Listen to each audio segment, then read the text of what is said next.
Hi, how are you? Today at least.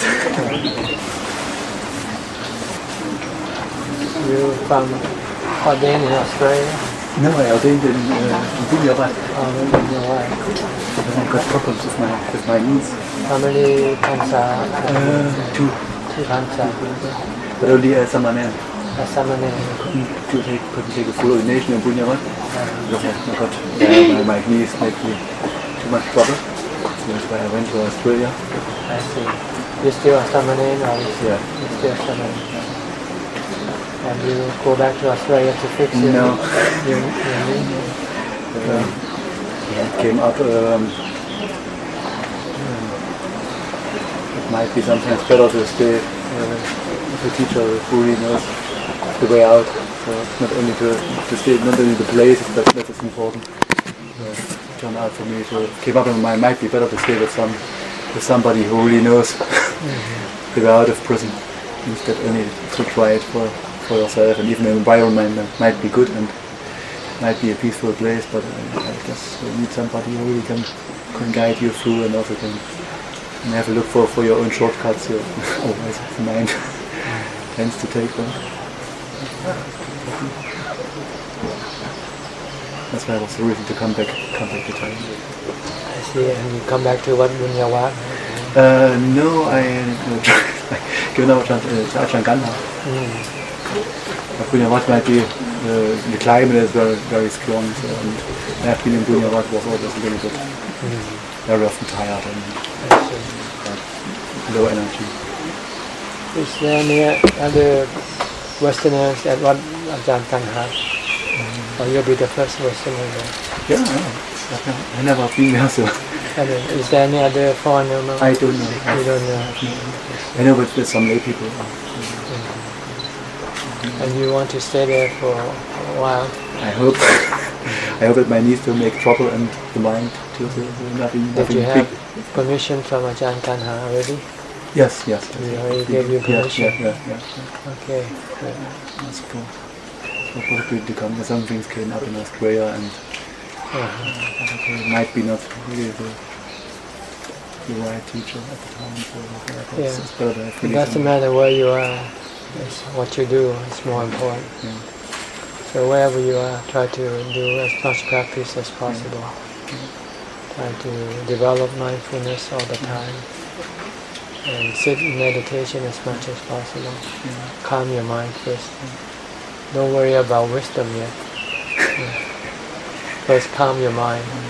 After you manage to calm your mind, then you can develop wisdom. Because wisdom will only arise from a calm mind, not from a restless mind. So first you need to calm your mind. Once your mind is calm, you then can think properly, think rationally. If your mind is not calm, you'll be emotional, and your thinking will hurt you, not benefit you. I had this time at the moment. I probably also I had this time when samadhi was pretty good and mindfulness was strong, but later on it got lost. Yeah, because you stop developing it, you stop maintaining it. You have to constantly maintain this mindfulness at all times. And now I have but it's also very easily to stop the thinking. So even before it came really up, like we could take away the interest in it and it stopped immediately. But then the mindfulness decreased.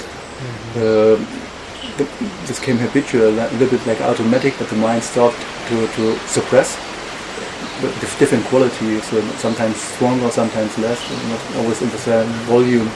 It started to suppress with this, what he thinks is unwholesome or what is not good. And at the moment I didn't come out of this suppressing mindfulness, not strong enough to catch it early enough. And but it's also very, as soon as it comes up, the button comes on top and it's pressing. If you have strong mindfulness, you can suppress it. If you're not, then it just keep going. This comes pushing you. So you have to maintain and develop strong mindfulness. Keep developing, and your mindfulness will become stronger and stronger. And eventually you can stop anything. Why is it that in the beginning of the practice, it seems every method worked easily? We even attaining samadhi directly in the beginning, very easily. Because when you first started, you're not distracted by anything. You are sort of focused on what you do. But after a while, you lose that focus and you start to think about this and that. So fight become more difficult afterwards. The mind was very scattered at this time. And even every simple method, even when I was in busy lay life and sila was not that good. Yeah, it's not the method; it's the focus, the intention. When you first started, you have this really enthusiasm. So you really can put in all your energy, your effort. But after you go for a while, you lose that enthusiasm, and then you start to get it. So you have to bring back that enthusiasm. Whatever made you become enthusiastic, you should go back and think about that. Yes, to bring the joy back. Also the joy got lost somehow in the project. I recognize the late. It's like marriage. When you first married, you're happy.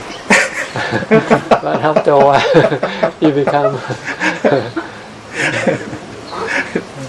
or maybe the reality set in. When you first start, you're delusional. You think marriage is beautiful. But after you get married for a while, the reality set in. It's not as beautiful as you thought. Maybe it's true with practice. When you first started, you have this noble idea of becoming a Buddha, but when you do the practice, you start to run into all sort of obstacles. Then you say, "Oh, it's not so easy as you have thought before." You just have to accept the reality and try to persist.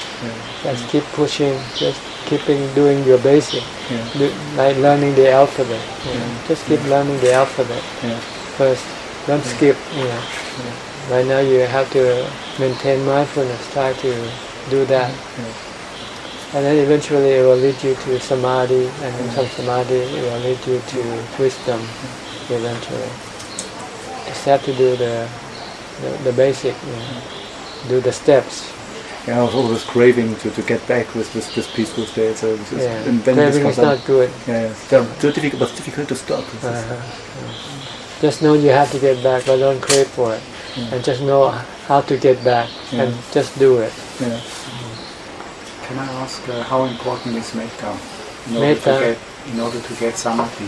Metta is the basic quality that you have to maintain all times.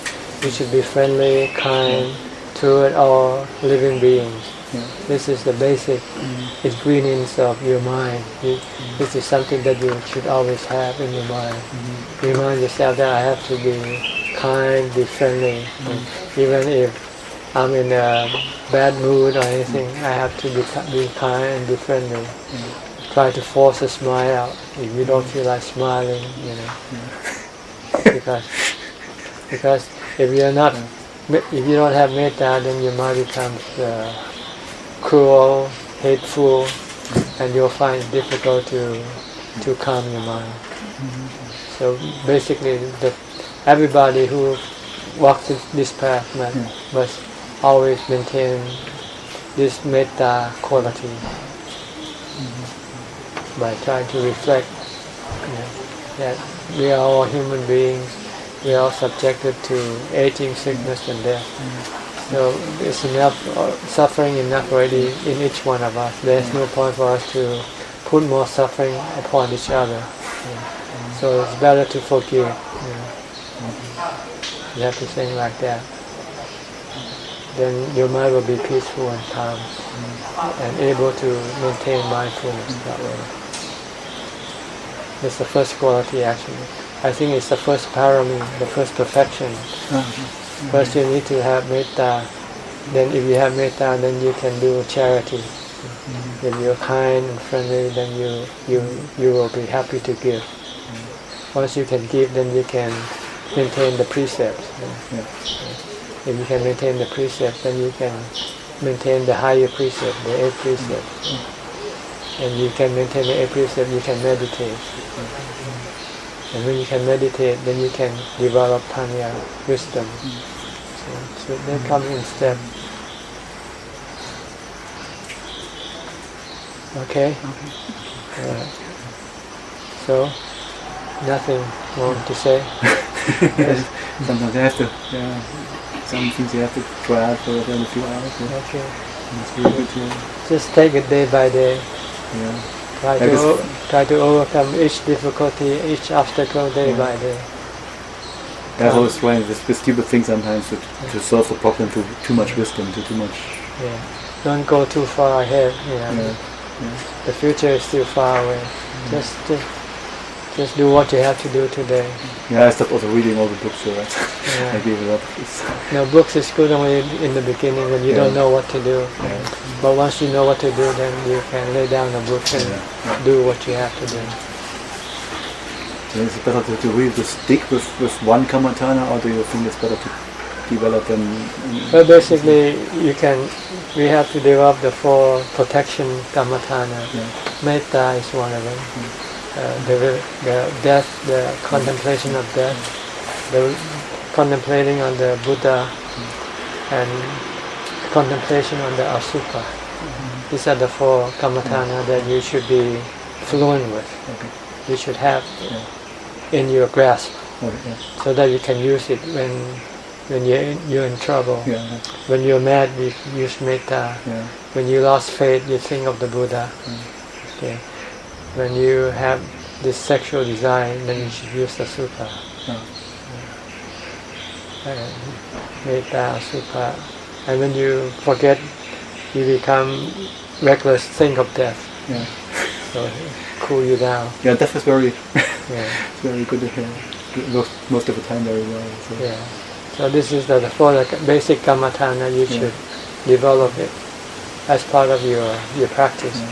But then you also need something main Kammatthana that you use to calm your mind.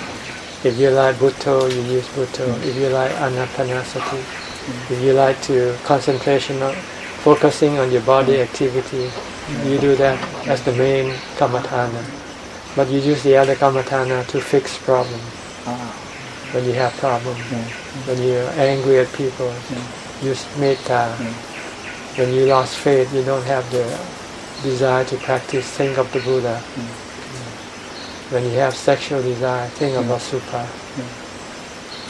And sometimes it's really difficult because when the mind is when I can see it very early, so then it's easy to cut it down with Asupa. But when you go a little bit too far momentum, and the mind doesn't want to go to any Asupa at this moment, I have to wait until it subsides, goes down, and afterwards.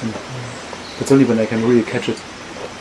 The moment it's even better before it really comes up. And the mind starts looking already for something to get distracted. So you should developing mindfulness, because mindfulness will be the one that will stop all these bad thoughts that arises. That's what's so easy. Mindfulness was there. Was actually not difficult at all anymore. Okay. All right. Last time you mentioned you have a platform somewhere. In the forest. If you like, you can talk to the monks, and he can show you. Yes. And where can I find him? They'll come here and have drinks later on. Okay. If they don't, maybe you have to walk and go to one of the kutis and ask them if they can show you. Can I just walk and so I Normally, can see it and I know what to bring. Today is quite busy though, because at 5:30 they all have to go down for the tonight activity. Okay. If I go up myself, can I easily find it? Yeah, if you see a kuti, see you just a monk and ask him. Okay. Or you can just walk along the path and we'll lead to. You lead just. Just walk up there, and there's a few platforms there that you can just take a look. There might be some people using it. I don't know, but just take a look. Just a quick look, so I know what. What's like? As you mentioned, I need like a tent and a mosquito net. Yeah, a net or something like that. You have a roof and floor you can sit and sleep, but you need a mosquito net or something. And you have a Chongkum path to walk, a walking path. Walking path, yeah. So that's all you need as far as practice is concerned. Okay, how about the people waiting? Yeah. Okay, I really enjoy the simplicity of this place. Hope you enjoy your practice. Yes, you can. Enjoy your monkhood or your ordination. The Buddha said to delight in the Dhamma is the best kind of delight. Yeah, it brings me to light up. When Yeah. taking this away in the morning and evening, it's always nice to bring that. Okay.